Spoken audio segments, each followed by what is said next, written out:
Boa noite. Eu sou o Fantasmão e você acaba de entrar em território assombrado. As histórias que você vai ouvir a seguir foram vividas por pessoas reais, em diferentes cantos do Brasil. Se você aprecia esse tipo de conteúdo, curta esse vídeo, se inscreva no canal e ative o sininho. Agora, apague as luzes e prepare-se para mergulhar em pesadelos alheios. Quando eu tinha cerca de 10 anos, minha família se mudou para uma casa nova.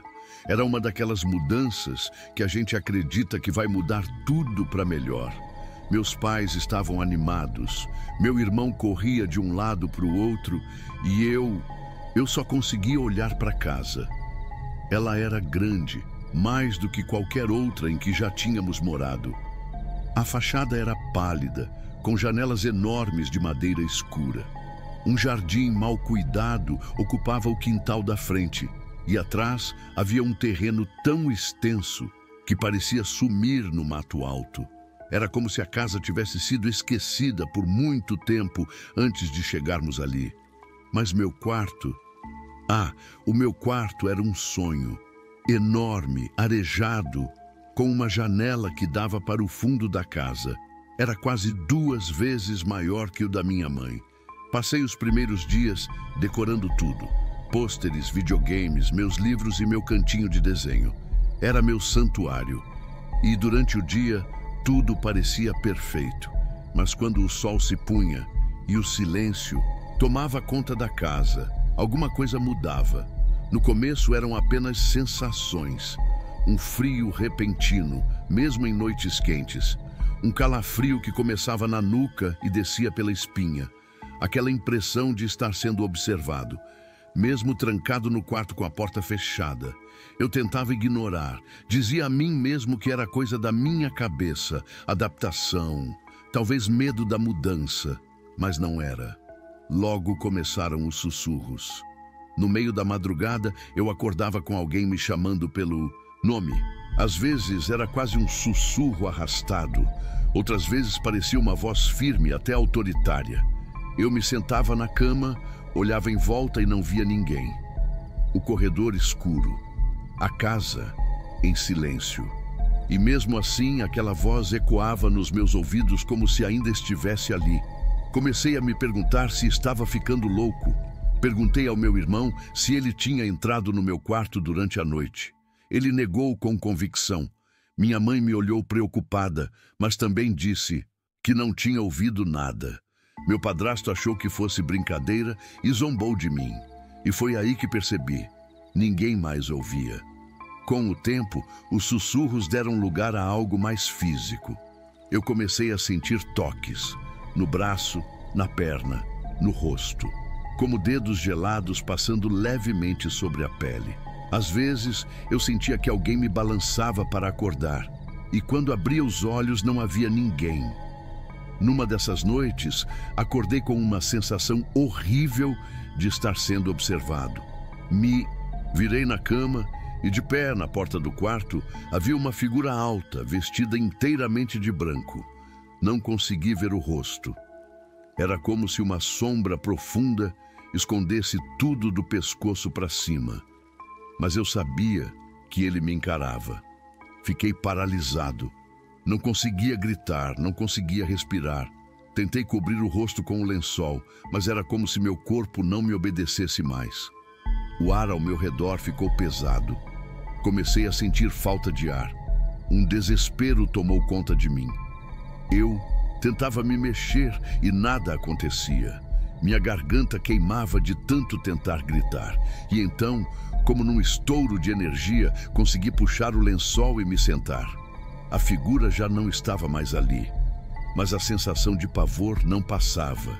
Eu tremia e não dormi o resto da noite. Na manhã seguinte, tentei mais uma vez contar para minha mãe. Ela ouviu com atenção, mas disse que era só pesadelo. Meu padrasto fez piada novamente, mas meu irmão, ele não riu. Ele acreditou em mim. E isso me deu um pouco de alívio até a próxima noite. Acordei com pequenos estalos na minha orelha, tipo petelecos. Irritado, pensei que meu irmão tinha invadido meu quarto para brincar comigo. Virei de lado e murmurei para ele parar.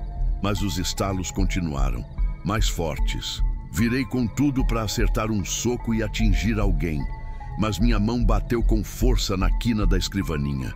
Não havia ninguém ali. Foi então que algo inacreditável aconteceu. Pequenas luzes começaram a se formar no ar do quarto, como partículas cintilando no escuro. Elas se agrupavam lentamente, como se dançassem em espiral, até formar uma bola de luz. Essa esfera foi crescendo até explodir num clarão silencioso.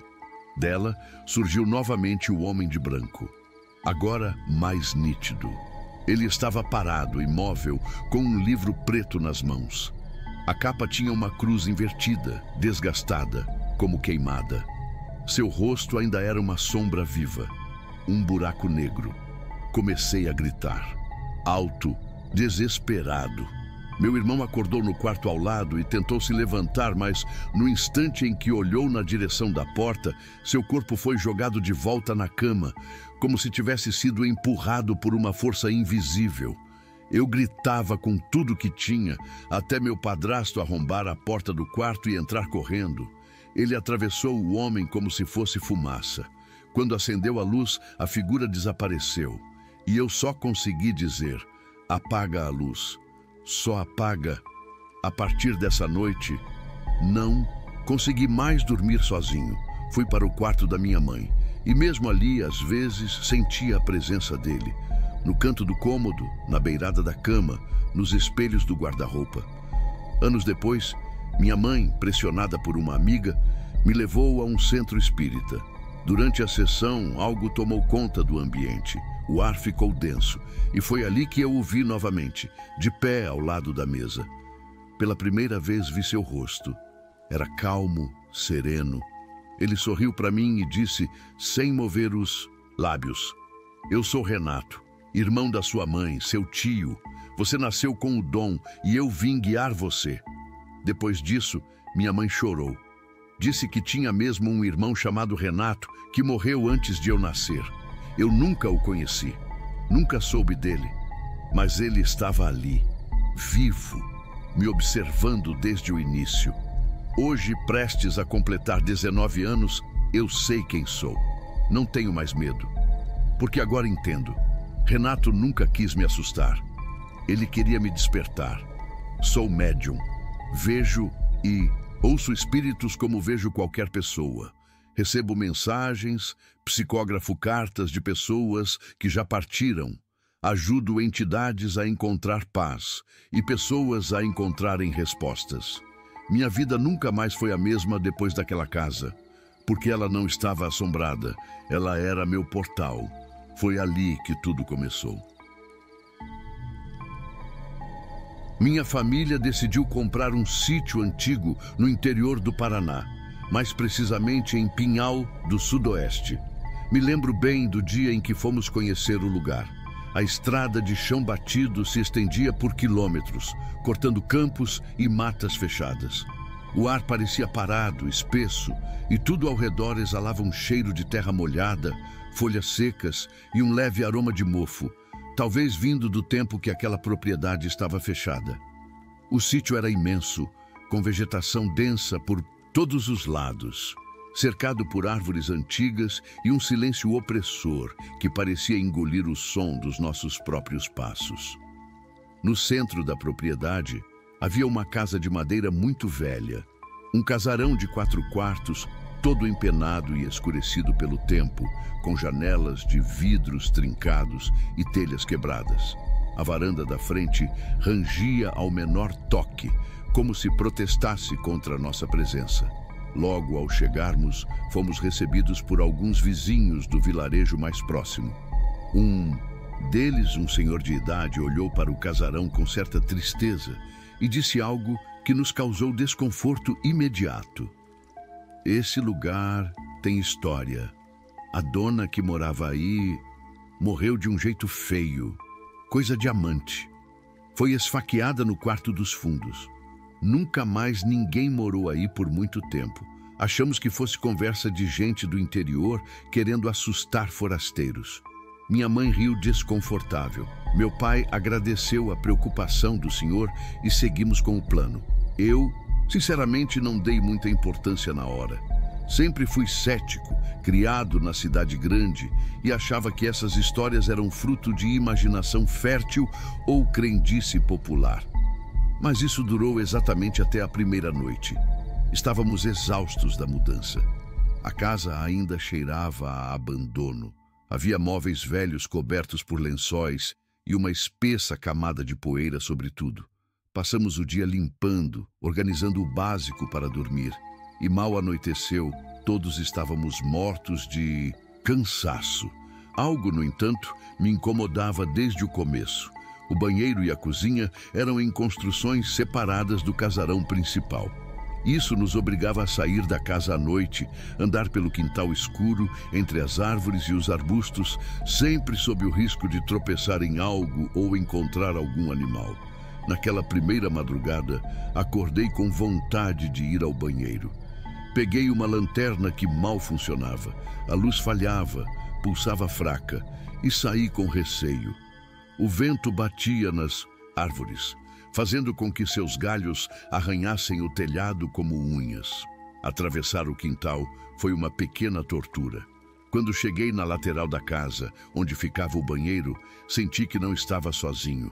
Foi então que, perto de um arbusto alto, vi uma figura parada, não se movia. Era como se me encarasse. Senti o sangue gelar. Meus músculos travaram. O ar parecia pesado demais para ser respirado. Por um instante tentei racionalizar. Talvez fosse uma árvore ou uma sombra, mas algo naquela presença era profundamente errado. A figura parecia ter forma humana, mas seu corpo estava encurvado, como se os ossos estivessem mal formados, e seus olhos, eu juro que vi brilho nos olhos. Um brilho vermelho, distante, como brasas. Não aguentei. Corri de volta para o quarto, tropeçando na grama molhada, entrei no casarão, fechei a porta com força e me escondi debaixo das cobertas. Meu coração martelava no peito e o suor escorria pelo rosto. Tentei me convencer de que era cansaço e imaginação, mas os sons começaram, passos no corredor. Lentamente, alguém caminhava arrastando os pés. E não era só isso. Ouvi arranhões longos nas paredes de madeira, como se unhas humanas ou de algo parecido, estivessem riscando com força. Os gemidos vieram logo depois. Gemidos fracos, como se alguém chorasse em silêncio ou estivesse morrendo. De repente, tudo cessou. O silêncio que se seguiu foi ainda mais aterrorizante. Não um silêncio comum, mas um vazio total, como se o mundo tivesse parado. Apenas o som distante de um mocho ecoava nas árvores. Na manhã seguinte, não tive coragem de contar a ninguém. Meus pais estavam animados com a nova vida no campo e não queria ser o filho impressionável. Durante o dia, tudo parecia diferente. O céu era limpo, os animais andavam pelo quintal, macacos pulavam nas árvores e, por um momento, cheguei a pensar que tinha mesmo imaginado tudo. Mas a noite caiu. De novo. Após o jantar, cada um foi para seu quarto. Me deitei, mas não consegui dormir. A lamparina no corredor lançava sombras móveis na parede e cada estalo da madeira me fazia pular. Quando o relógio bateu 2 da manhã, os sons começaram outra vez. Primeiro os passos, depois os arranhões e, por fim, os gemidos. Mas algo estava diferente. A sensação era mais intensa, mais pesada, como se a presença que havia me observado na noite anterior estivesse agora dentro da Ugasa. A porta do meu quarto estava apenas encostada. Pela fresta, eu via a luz da lamparina tremeluzir. E então, vi a sombra de alguém passando lentamente diante da porta. Pensei que fosse minha mãe. Ela provavelmente ouvira os barulhos também. Levantei apressado, com lágrimas nos olhos, implorando internamente para que ela me deixasse dormir no quarto dela. Havia um sofá velho lá, e eu só queria me sentir seguro. Corri pelo corredor e alcancei a figura. Toquei seu ombro Mas o que aconteceu em seguida destruiu completamente minha mente. A mulher se virou, mas não era minha mãe. Era uma criatura horrenda, com pele pálida e flácida, coberta de manchas negras e feridas abertas. O rosto estava em decomposição. Os olhos simplesmente não estavam lá. No lugar, havia buracos escuros e ensanguentados, como se tivessem sido arrancados. Seus lábios estavam entreabertos e um som baixo, como um lamento, escapava de sua garganta. Apodrecida, gritei com toda a força que consegui. Voltei correndo, tropeçando nos móveis, bati a cabeça na porta e me joguei na cama. Quando olhei para a porta, ela estava lá, parada, imóvel, me observando. Não sei por quanto tempo aquilo durou. Meus pensamentos estavam confusos, minha visão embaçada pelo pânico. Ouvi meu irmão gritar. Chamava por nosso pai. Aquilo me tirou do transe. Me virei novamente para a porta e ela havia sumido. Poucos segundos depois, meus pais entraram correndo no quarto. Ofegante, suado, chorando, contei tudo o que havia acontecido. Eles tentaram me acalmar, dizendo que era um pesadelo. Mas então meu irmão falou. Eu vi também. Tinha uma mulher parada na porta do quarto do Caio. Achei que fosse a mamãe. Mas quando ela virou, não era. Era uma mulher velha, pálida, com o rosto todo estranho. Parecia morta. Nesse momento, o rosto dos meus pais empalideceu. Aquilo não podia ser apenas um sonho, porque duas pessoas não sonham a mesma coisa. Algo estava errado. Algo terrível habitava aquele sítio. Ficamos com a casa por mais 3 anos, mas eu nunca mais dormi lá. Meus pais insistiram, achando que tudo tinha sido uma coincidência ou exagero. Mas aos poucos, os sinais foram se acumulando. Ferramentas sumiam, portas batiam sozinhas, objetos mudavam de lugar e todos nós, em maior ou menor grau, sentimos que havia algo ali. Algo que não queria ser incomodado.